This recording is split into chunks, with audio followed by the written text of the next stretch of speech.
सबसे बड़ा कारण क्या है कि आप परमात्मा से नहीं मिल पाते, आप रेस्टलेसनेस में जीते हो, बेचैन होकर जीते हो। और आप चाहते हो परमात्मा से मिलना, आप चाहते हो वो शांति, आनंद, लेकिन परमात्मा आपसे दूर होता रहता है और आप परमात्मा से कभी नहीं मिलते। इसका जो कारण है ना आपकी बेचैनी का, वो बेचैनी बेचैनी भी वही है कि परमात्मा से नहीं मिलना हो रहा है। जब परमात्मा मिल जाता है तो सभी प्रकार की बेचैनी, आपका जितना भी रेस्टलेसनेस है, सब कुछ ख़त्म हो जाता है, आपकी एंग्जाइटी, स्ट्रेस। बस परमात्मा जब आ जाता है, जब तक परमात्मा नहीं आएगा ना, तो ये बेचैनी ख़त्म नहीं होगी, ये बनी रहेगी। उसे आप रिक्तता भी बोल सकते हो, अकेलापन भी बोल सकते हो, सब कुछ। उसे भरने के लिए ही आप सब कुछ करते हो, शादी करते हो, बच्चे पैदा होते हैं, सब कुछ क्या है, वो रिक्तता भरने के लिए। कहीं ना कहीं हम दुकेले हो जाएं, कहीं ना कहीं हमारे साथ भीड़ जुड़ जाए। ओके, इसीलिए आप रिलेशंस बनाते हो, इसीलिए आप जितनी भी रिलेशनशिप्स हैं वो अकेलेपन को दूर करने के लिए बनाता है इंसान की।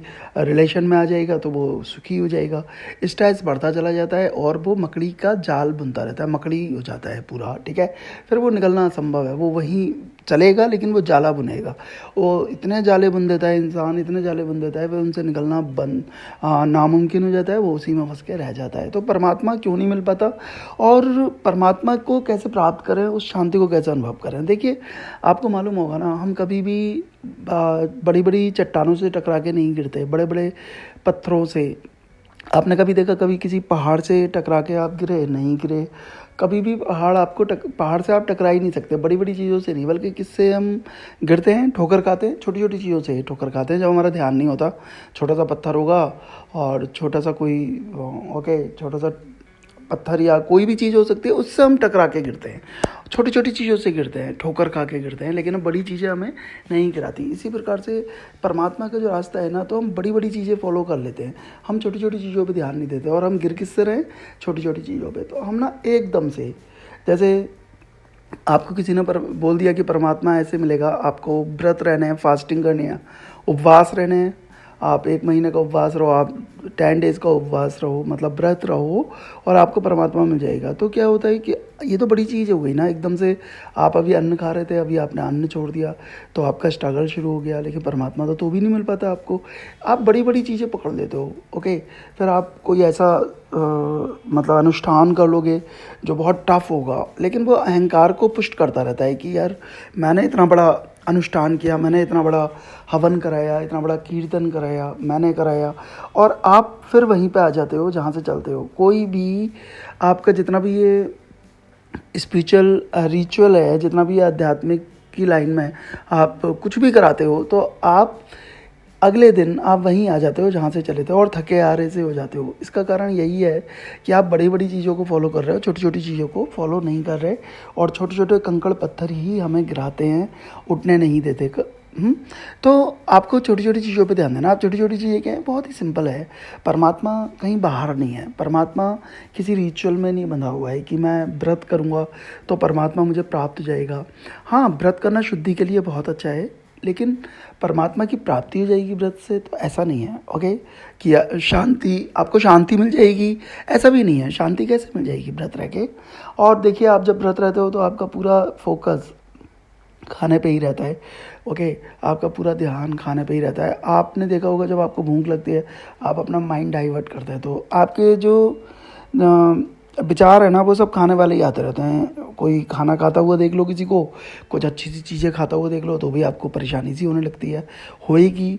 तो पूरा फोकस वो परमात्मा में आपका ध्यान नहीं जा पाता, बल्कि काय में लग जाता है, खाने में लग जाता है, क्योंकि आपने खाने को छोड़ा हुआ है। इस प्रकार से बड़ी बड़ी चीज़ों से परमात्मा नहीं मिलेगा। अब वो छोटी छोटी चीज़ें कौन सी है?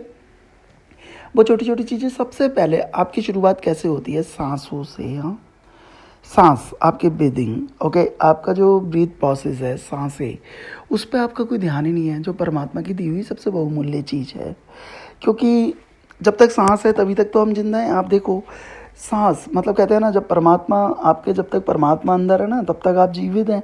परमात्मा के निकलते ही फिर कहाँ जीवित हैं हम लोग? हाँ, तो वो परमात्मा सांस के रूप में है। मतलब सबसे पहला स्टेप, छोटी सी चीज़ है उसकी, लेकिन बहुत बड़ी चीज़ है ये सांस। हाँ, जिसका बहुत बड़ा महत्व है हमारे जीवन में, वही सब कुछ है। सांसों से ही सब कुछ होता है। आप सांसों पे ध्यान देना शुरू कर दीजिए। अब हम सांसों को तो ध्यान देते नहीं, हमें मालूम ही नहीं कि हम ब्रीथ इन हो रही है, आउट हो रही है, मतलब अंदर या बाहर जा रही है।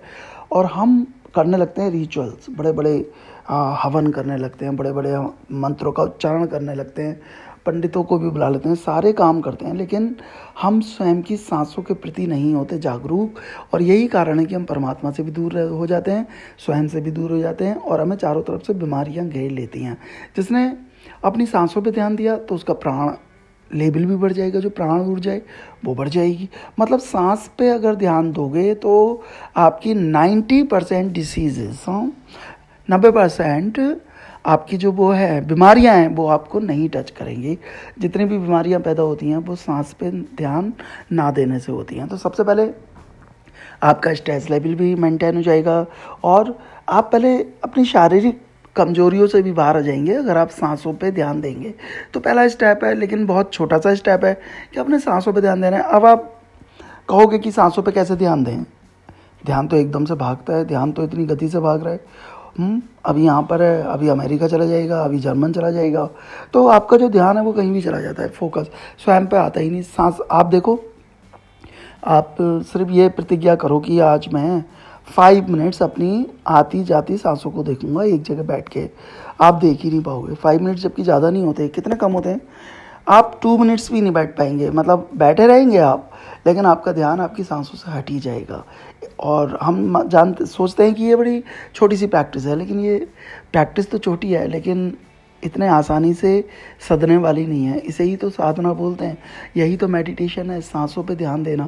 बड़े बड़े मेडिटेशन, इवन जो आपका विपासना है, ठीक है, वो भी इसी पे आधारित है, इसी पे सांसों पे ध्यान देना है सबसे पहले। ओके, जितनी भी टेक्निक्स है ना बड़े बड़े मेडिटेशन की, वो आपके स्वयं से ही आई हैं। मतलब वो टेक्निक्स क्या है, आपको स्वयं पे ध्यान देना। स्वयं का मतलब किस पे ध्यान देना है, हाथ पैरों पे थोड़ी ना देना है, अपनी सांसों पे ध्यान देना है। स्वयं का मतलब आपकी सांस, वही तो आपकी स्वयं है, और कुछ भी नहीं है आपका स्वयं।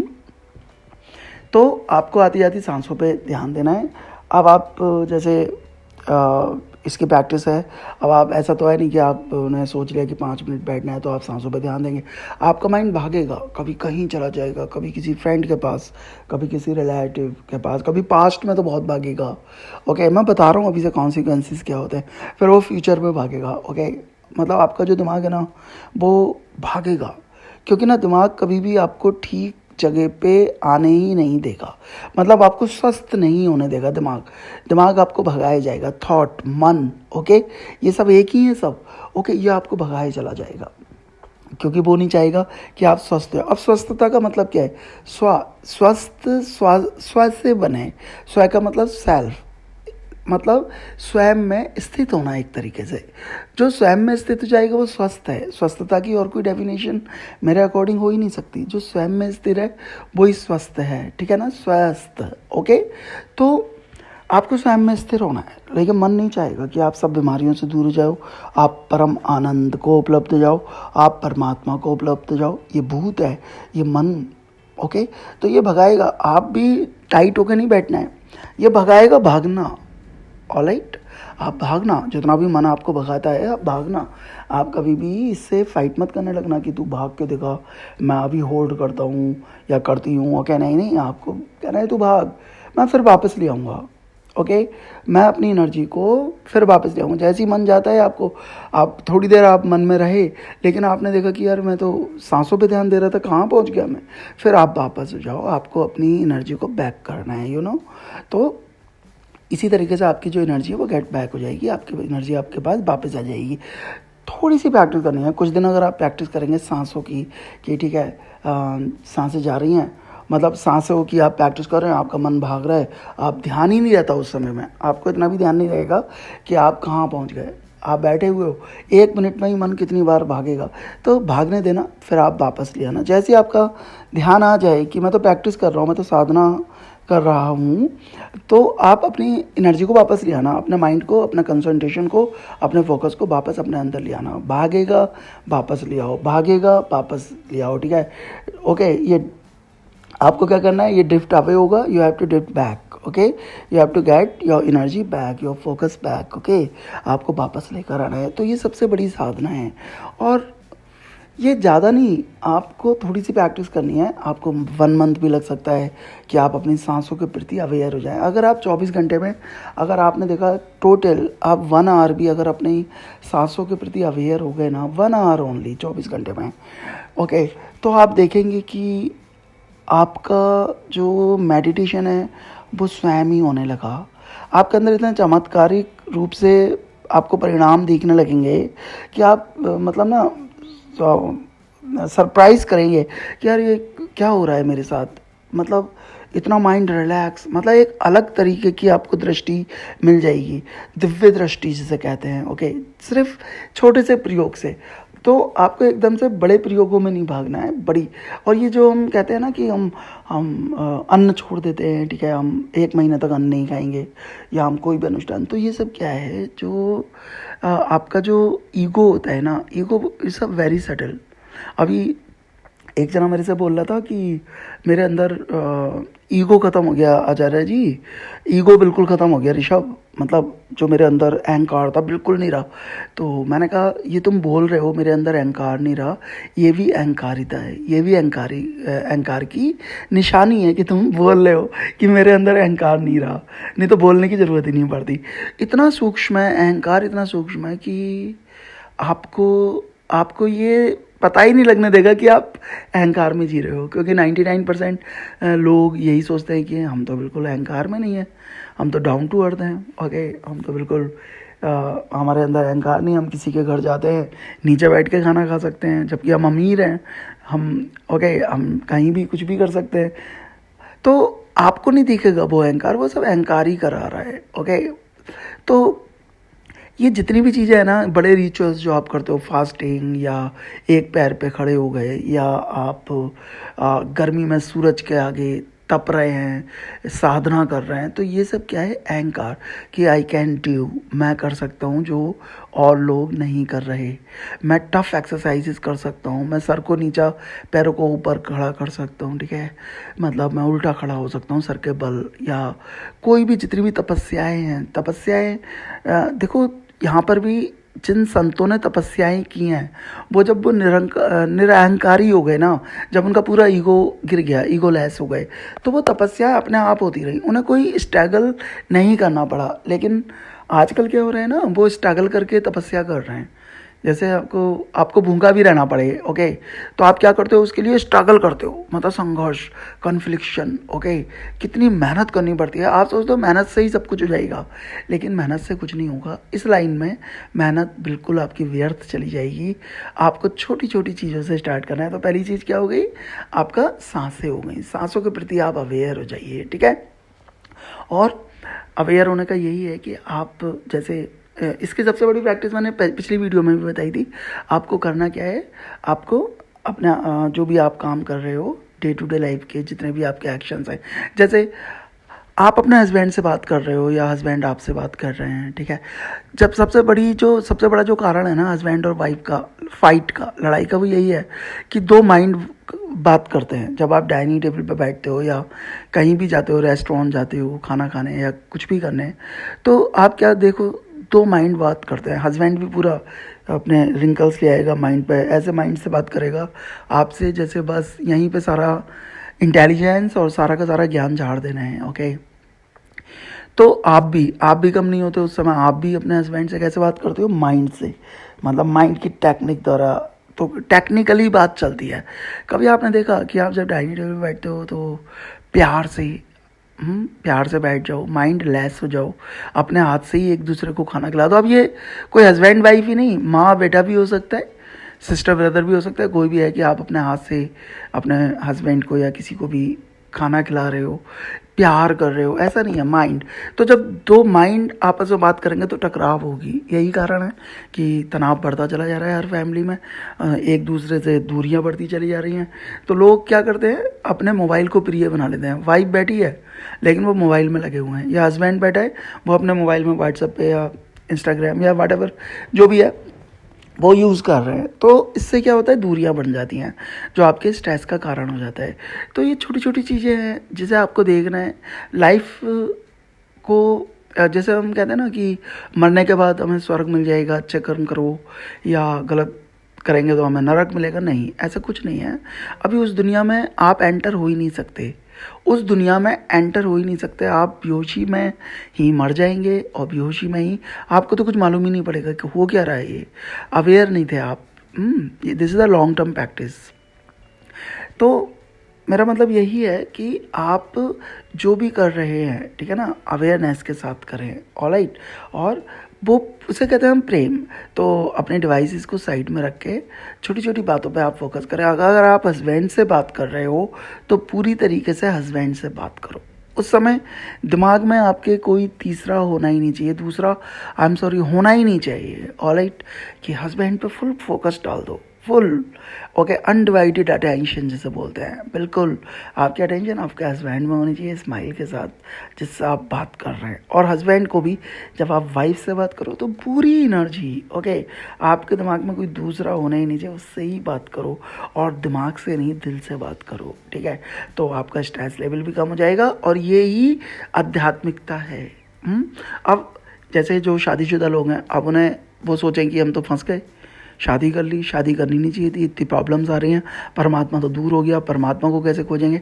तो जो परिस्थिति भी क्रिएटेड हो चुकी है, जो भी है, अब जैसा है ना, आपको अब आपके हस्बैंड है तो हस्बैंड को छोड़ने की ज़रूरत नहीं। या जिस परिस्थिति में भी आप फंसे हुए हो, आपको लगता है आप फंसे हुए हो, तो आप उसी परिस्थिति से उठना है। तो कैसे उठना है, जो मैं बता रहा हूँ आपको। जिससे भी आप बात कर रहे हैं अनडिवाइडेड होके करो उस समय। ये नहीं कि आधा ध्यान कहीं आधा ध्यान कहीं, ओके। और जब आप पूरे अनडिवाइडेड होके बात करते हैं तो आपकी बात को दुनिया सुनेगी, आपके हस्बैंड ही नहीं, आप पूरी दुनिया सुनेगी। आप अनडिवाइडेड होके देखो तो सही एक बार, पूरी एनर्जी दे के देखो तो एक बार। तो ये जो अनस्कैटर्ड एनर्जी है, अनडिवाइडेड एनर्जी है जो आप देते हो, ये आपको हस्बैंड से ही नहीं, हस्बैंड से तो रिलेशन अच्छा कर ही रही है, ये आपको परमात्मा तक मिला रही है। आपको आपकी साधना चल रही है, ये आपको मेडिटेशन तक पहुंचा रही है।